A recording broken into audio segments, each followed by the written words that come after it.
Good morning, madam. I will start the presentation for my group with topic energy use in agriculture and fishery sector in Malaysia. Before that, let me introduce my team members. Firstly, Naradav Oras, Chakrolelwa Leili, Luvinash, Baryang Lee, and me myself, Lisharani. So, madam, I will start the presentation with the background. Importance of agriculture and fishery in Malaysia economy. Agriculture and fishery have long served as foundational pillars of Malaysian economy, playing a significant role in both national development and rural areas. As of 2023, these sectors contribute 7% to the country's GDP.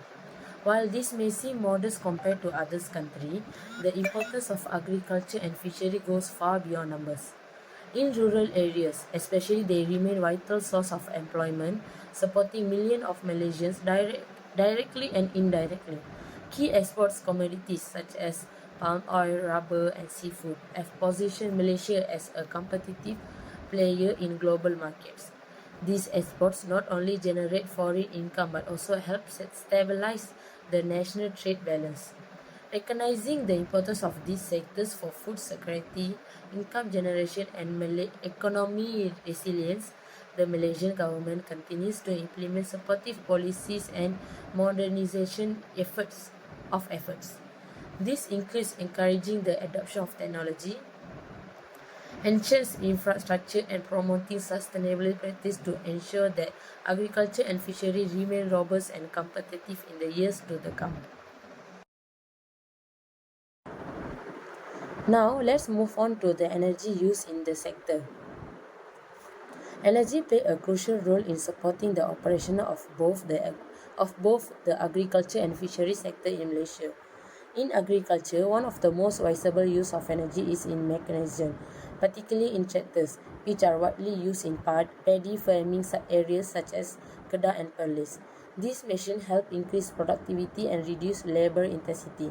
Irrigation is another energy-dependent process, especially in highland farming regions like Cameron Islands, where electric or diesel power pumps are essentially for watering large-scale vegetable farms. After harvest, energy is also needed. Energy is also needed in the most harvest space. For example, in Johor, cold storage units are used extensively in pineapple export processing centers to preserve freshness and quality before the shipments. In the fishery sector, energy use is equally critical. Diesel powered fishing boats are command sites of the coast in Kelantan and Terengganu, where they enable deep sea fishing activities. Once the catch is brought to shore, maintaining the cold chain before vital to ensure the seafood remains fresh and safe. In Penang, frozen seafood processing facilities rely heavily on electricity from the national grid for refrigeration and packaging. In more remote areas where grid access is limited, ice-making facilities often depend on diesel generated to produce and store ice, which is essentially for preserving fish right after they catch. This example highlights how both sectors are heavily reliant on various forms of energy to function efficiently and meet market demands. Next is the data of energy trends. Agriculture energy consumption in Malaysia was around 1.44% of total national energy use in 2020. Fishery data not separately reported but falls under transport and industrial use due to fuel classification. Renewable energy like solar drying system for rice or hybrid boat is being slowly introduced, especially in Sarawak and rural Sabah. We can see from the chart that all the consumption and also production is increasing, but the total consumption is more than total production.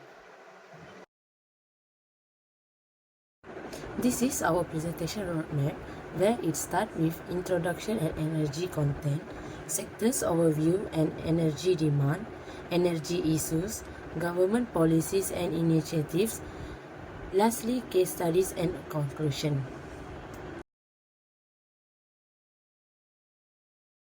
Heavy use of fossil fuels in agriculture and fisheries. Issue number one: high reliance on fossil fuels. Heavy use of fossil fuels in agriculture and fisheries. Content: agriculture. Tractors, irrigation pumps, and generators mainly run on diesel. Remote farms in Sabah and Sarawak rely on diesel generators due to no access to electricity. Fisheries. Over 90% of fishing boats use diesel as the main fuel. Cold storage systems and ice making machines also depend on fuel. Impact of rising fuel prices. Rising fuel costs a big problem for farmers and fishermen.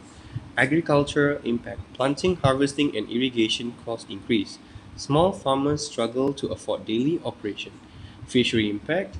Fishermen reduce trips due to high diesel prices. Smaller catch equal less income.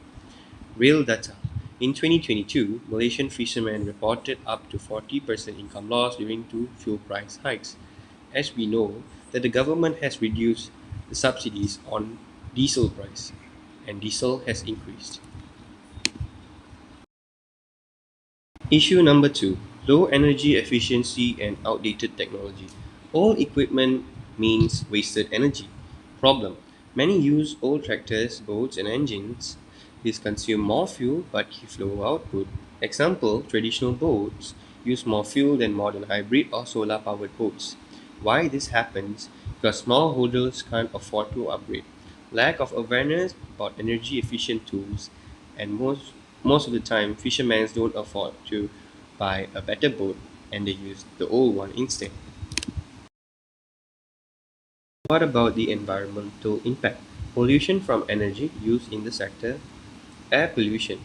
Diesel engines release CO2 and harmful gases into the air. Meanwhile, water pollution. All leaks from boats damage the marine environment. Last but not least, ecosystem impact. Noise from engines disturb marine life. Coral reefs in Terengganu affected by boat engine waste. Lastly, journal support. Academic views on energy issues. Journal number 1: Energy use in agriculture, trends and challenges in Malaysia. It states that Malaysia's agriculture is heavily reliant on fossil fuels. Urged that the government to push for solar and biogas solution. Meanwhile, journal number 2: Fisheries and fuel subsidy impacts show that fuel subsidies encourage overfishing and inefficient practices, suggest investing in greener boats and better management. Key takeaways: need for cleaner technologies, important to reduce fossil fuel dependence for long-term sustainability. So, go green. Let's take a quick look at Malaysia's agricultural sector. Malaysia is the second largest producer and exporter of palm oil in the world. In 2020, we contribute 26% of global production and 34 of global export. When it comes to rugby, Malaysia's rank 30 global in natural robot productions, with more than 1 million hectares of robot plantation. But we stably, food crop is grown on about 0.4 million hectares. However, we are only 65% self-sufficient in range, which means we still rely on imports to meet the domestic demand. Overall, agriculture remains a foundational industry. In 2023, it accounted for about 8% of our national GDP. In addition, agricultural export, especially palm oil and rubber, are a key source of foreign exchange and a condition to hold strong position in the global market.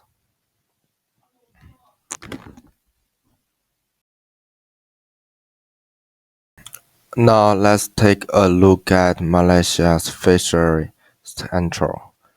Marine capture fisheries make up the vast majority of all fish supply, accounting for 99.6% of the total catch back in 2019. We also have inland fishes, which include freshwater capture and aquaculture. Aquaculture one produced over 400 1,000 tons in 2019. By 2023, total fish production reached 1.79 million tons. Of all that capture fisheries contributed 1.45 million tons, which is about 77.7% of the total. In terms of trade, the fishery center bond in 895 million US dollars in export revenue in 2022. That's 18% increased compared to the previous year. A strong industrial of its growing economic importance.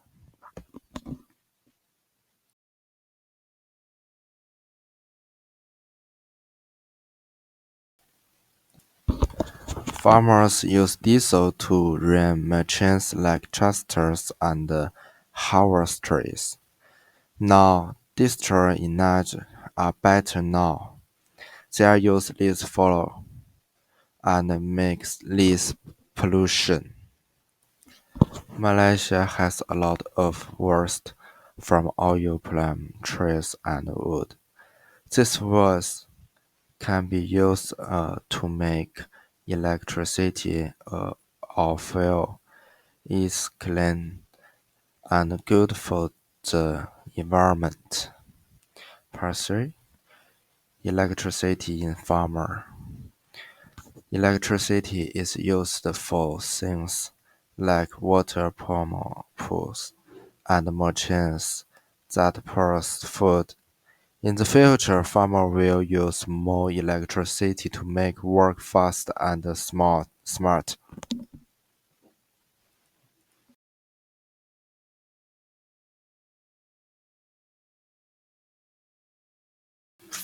One step, fishing boats mainly rely on diesel to power their energy during fishing operations. The amount of diesel used depends on the size of the boat, how long it's out at sea, and how far it travels. To set in the fishing as making machines are essential for pursuing the chat. These machines are usually powered by electricity or diesel electric. Electric as machines are more eco-friendly but need a stable power supply. Diesel-powered ones are more flammable, expensive, especially in remote areas. Last step, to reduce emissions are finally cost. Researchers are exploring alternatives like LNG. Some fishing wells are also testing hybrid systems that combine diesel and electric power for effect, better efficient.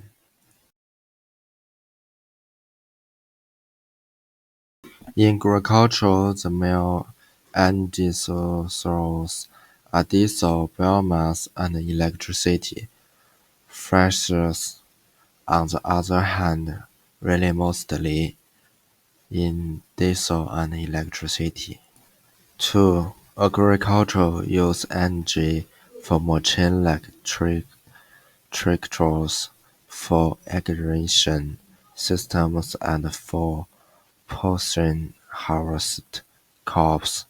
In fisheries, energy is used mainly to power fishing boats and to pursue fishing such as with ice-making machines. 3. In agriculture, energy use is separate across different stages: planting, harvesting, and pulsing. For farmers, most of the energy is concentrated during the fishing trips and the purchasing afterward.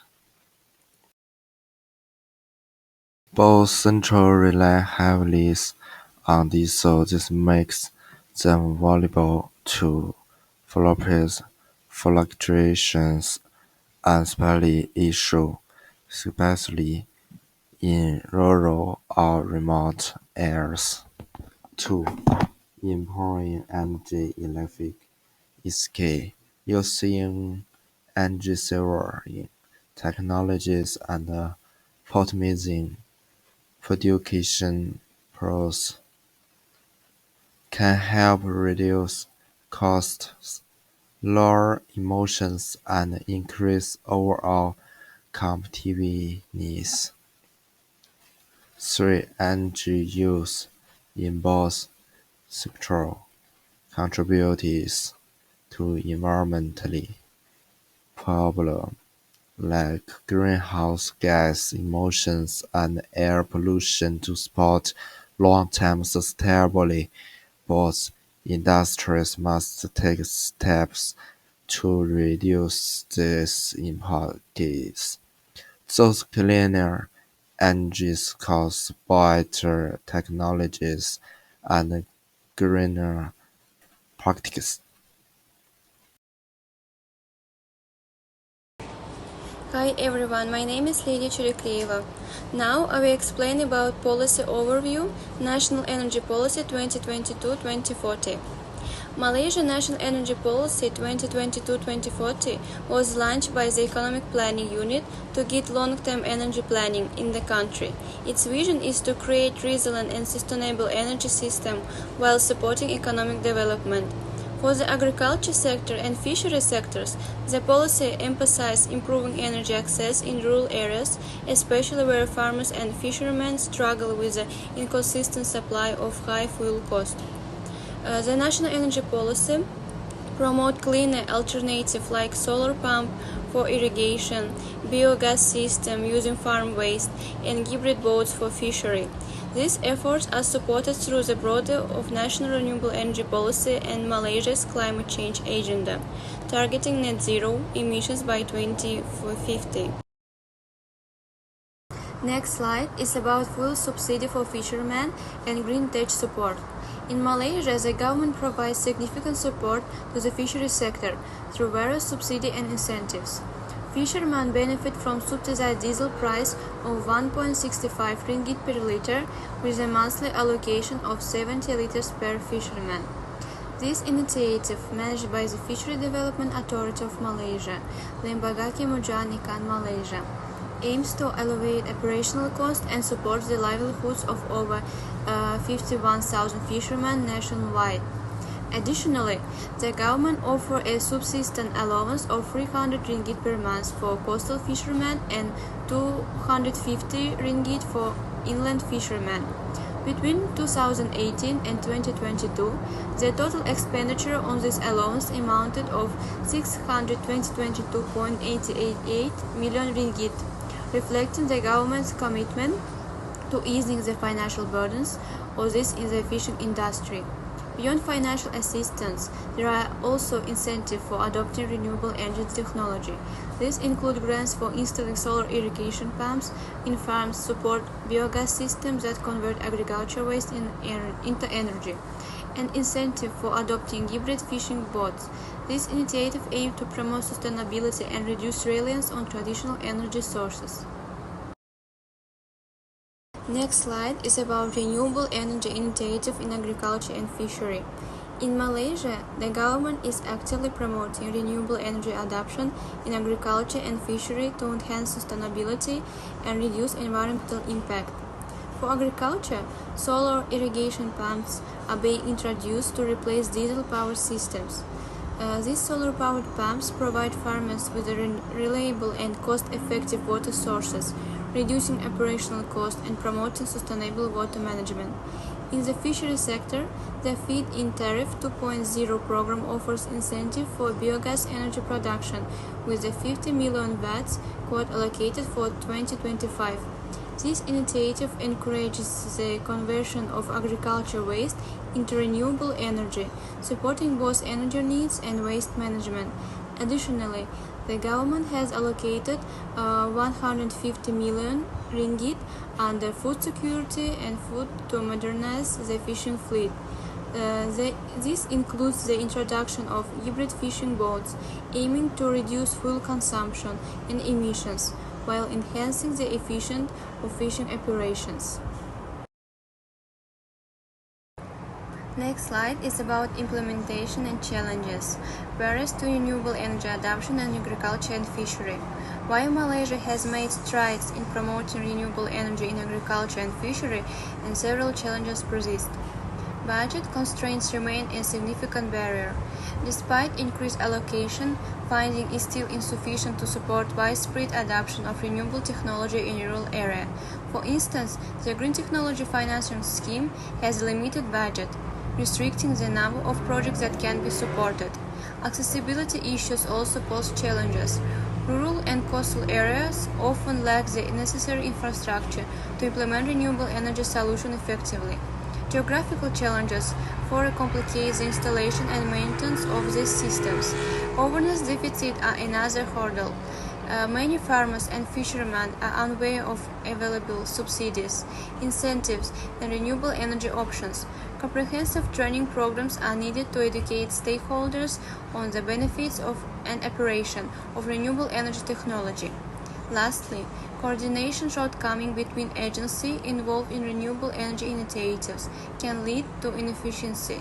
The lack of coordinated policy and strategies hinders the effective implementation of renewable energy projects.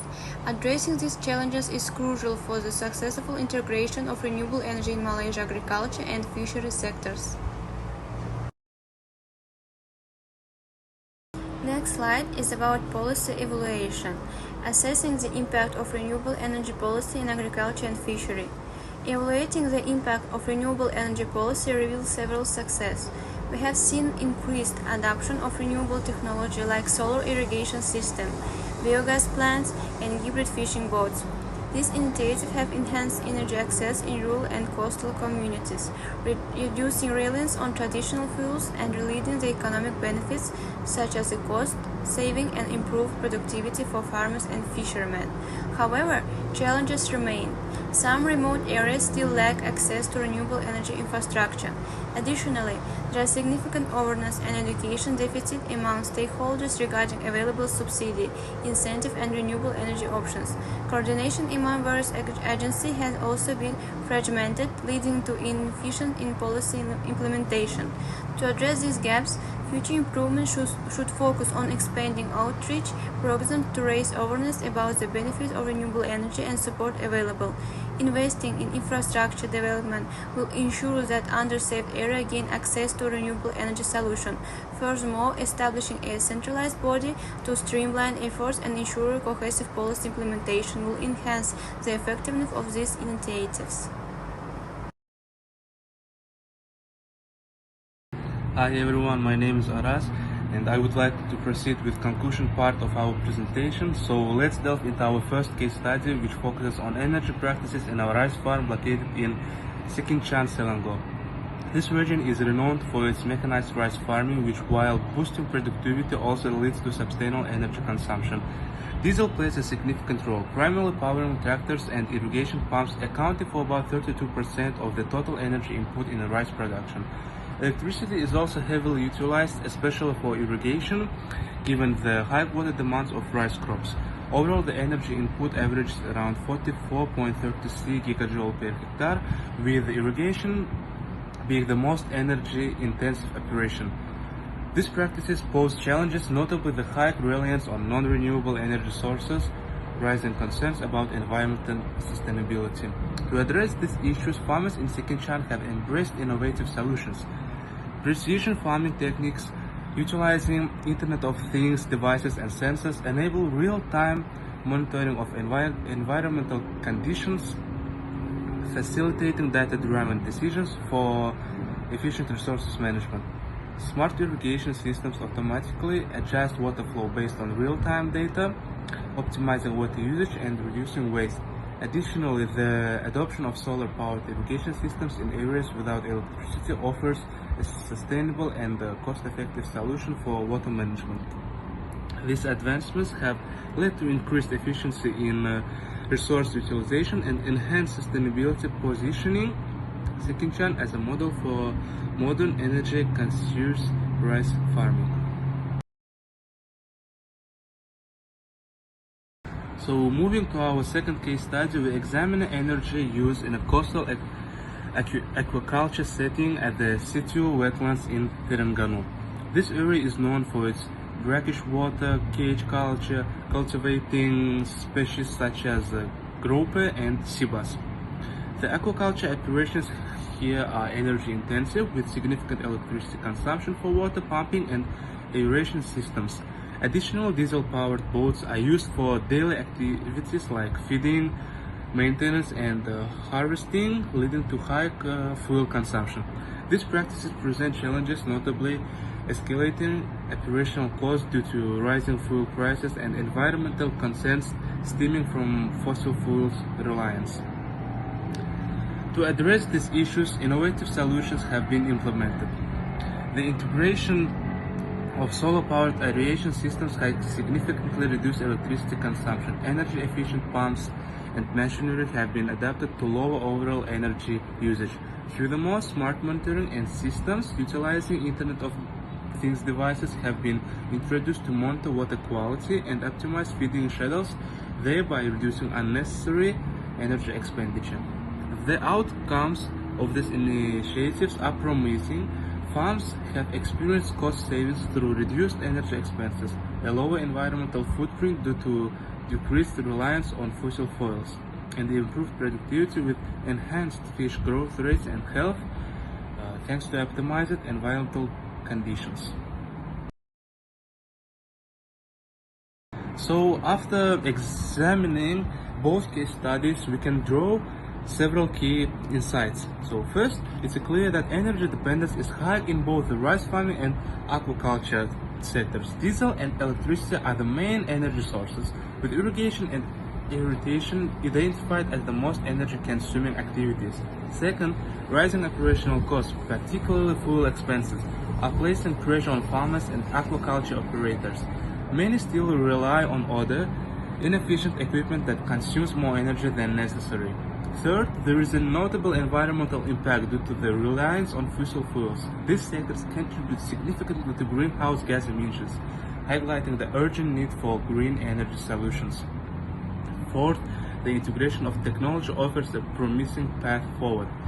Precision farming in rice cultivation and smart monitoring in aquaculture have shown that real-time data and lead to smarter decisions, lower energy use, and greater efficiency. Lastly, a transition to renewable energy is not only underway but proving to be effective. Solar power systems, for example, have demonstrated tangible benefits in both reducing costs and supporting long-term sustainability.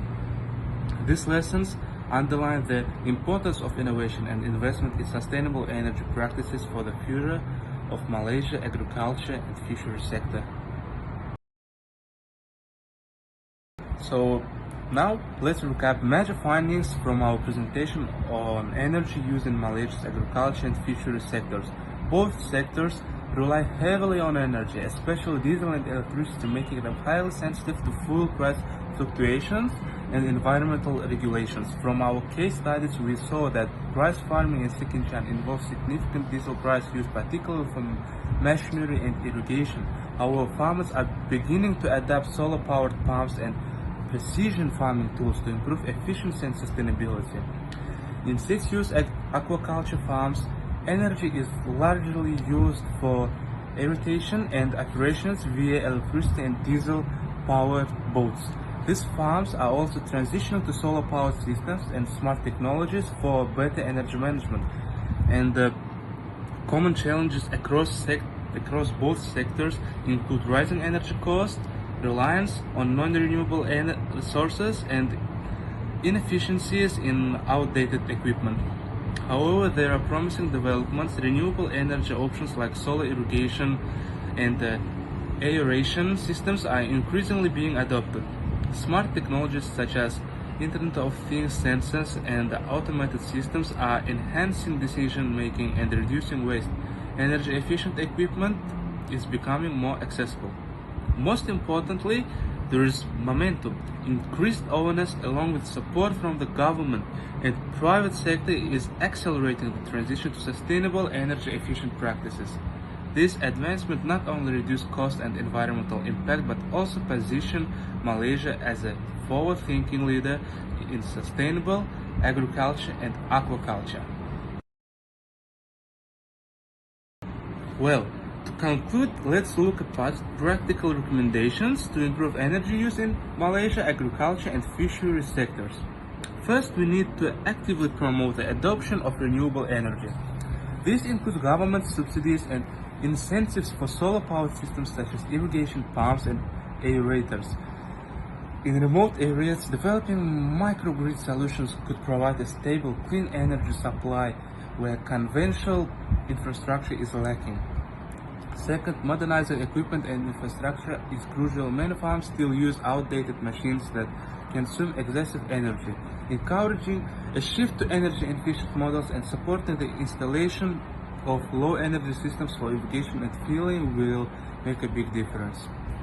Third, we should expand the use of smart technologies. This means increasing access to Internet of Things sensors and automation tools that help farmers and aquaculture operators make data-driven decisions. Providing training and support will ensure these technologies are used effectively. Fourth, policy support must be strengthened. National strategies should be developed specially to address energy efficiency in these sectors. Green financing schemes can make sustainable upgrades accessible to smallholders. Finally, we must encourage research and collaboration. Partnerships with universities and tech companies can drive innovation through pilot projects, while spreading best practices will help more communities benefit from proven solutions. In closing, sustainable energy uses more than just environmental goal. It's a smart economic strategy with the right mix of policy, technology, and grassroots engagement. Malaysia can become a regional leader in transforming its agriculture and aquaculture sectors into a model of energy efficiency and sustainability. Thank you.